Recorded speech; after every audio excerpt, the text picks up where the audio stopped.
Oh, yeah. Peanut butter cup Dorito sausage car panini. And let's crack a Cadbury egg over the whole thing. Just gonna use my spare glove compartment underwear as a napkin. I can't believe Randy Quaid gets to eat like this every day. Hey, what's up guys? Welcome back to another episode of Singeing with Sabish. And today we're going to take a second shot at making a halfway palatable Peter's Car Panini from Family Guy. If you haven't seen the first episode, we made a savory sausage panini, but this time we're going to tip the scales towards sweet. We're going to try to make a dessert panini. For this, I'm going to be using candied bacon, homemade Reese's Cups, homemade buttercream, some marshmallow fluff, and some sea salt and honey butter on some plain buttermilk bread. We're going to get started with the candied bacon. Preheat your oven to 350 degrees Fahrenheit, and fill a tin-foil-lined baking sheet with bacon.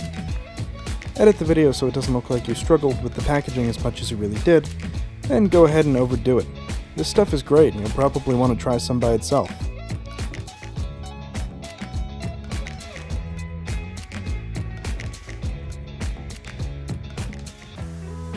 Next, we're going to make the candy glaze. Take out a small bowl and mix 2 tablespoons maple syrup with 2 tablespoons rice vinegar and about a 1/4 cup of brown sugar. Mix well and set aside. It's time to make our Reese's filling. Mix about 1 cup powdered sugar with about 1/2 cup peanut butter. Put a 1/4 stick of melted butter in until a thick dough forms. Put it in the fridge to solidify, then grab your bacon. Flip the pieces over and put them in for another 5 minutes. Grab some cupcake paper things and melt some chocolate chips into a total liquid. Take your bacon back out and brush both sides of it with your maple glaze. And put it back in for another 5 minutes. Repeat this step every 5 minutes until done. Put your cupcake papers onto a baking sheet and place a generous dollop of chocolate into them. Roll out your chilled peanut butter filling and use a shot glass to cut small circles. Press the circles onto the chocolate and cover them with another spoonful.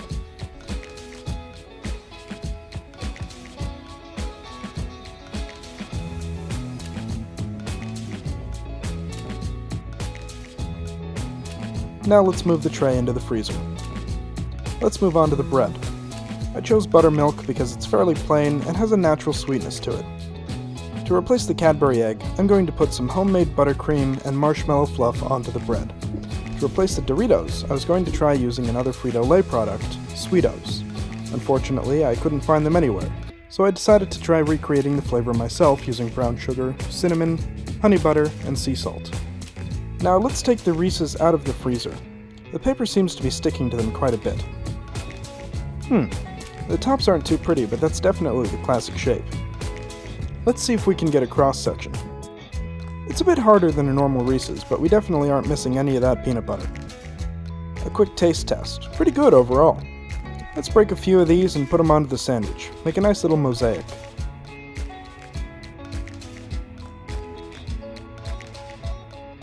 And it's time to take out the bacon.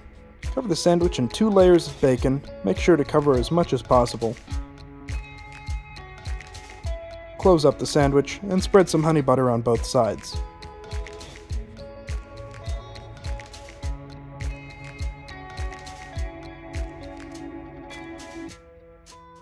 Get the panini press ready.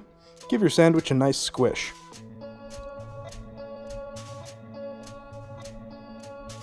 Don't press it too hard or it may start oozing a bit more than you want. Once it's done, remove the sandwich and remove what I can only assume is a glob of pure sugar that oozed out. Slice it in half and let's take a look at that oh so important cross section. Not too bad. It smells amazing. Now let's give this thing a try.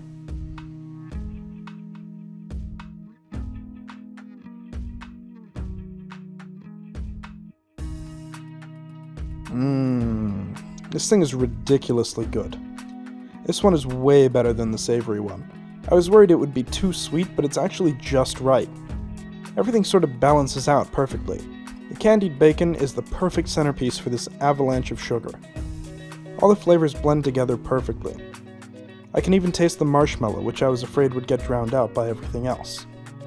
Suddenly realize you forgot the sea salt, and quickly tear off the top of your masterpiece to add it on.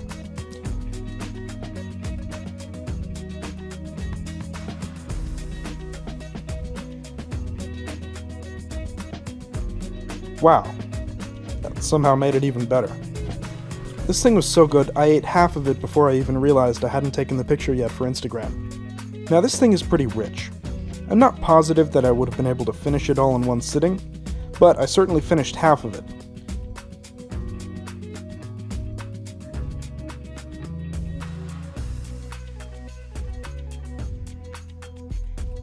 I probably could have finished the other half, but I decided to bring my dad in for an outside opinion.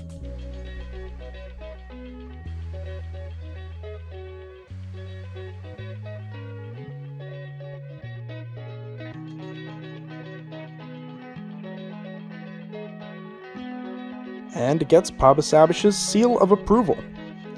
He had me bag up the rest for him to take to lunch tomorrow. This thing is crazy good. It's definitely not something I'd have every week, but if it was on a restaurant menu, I might get it on a special occasion. If our goal was just to make something halfway palatable, I think we've gone above and beyond here.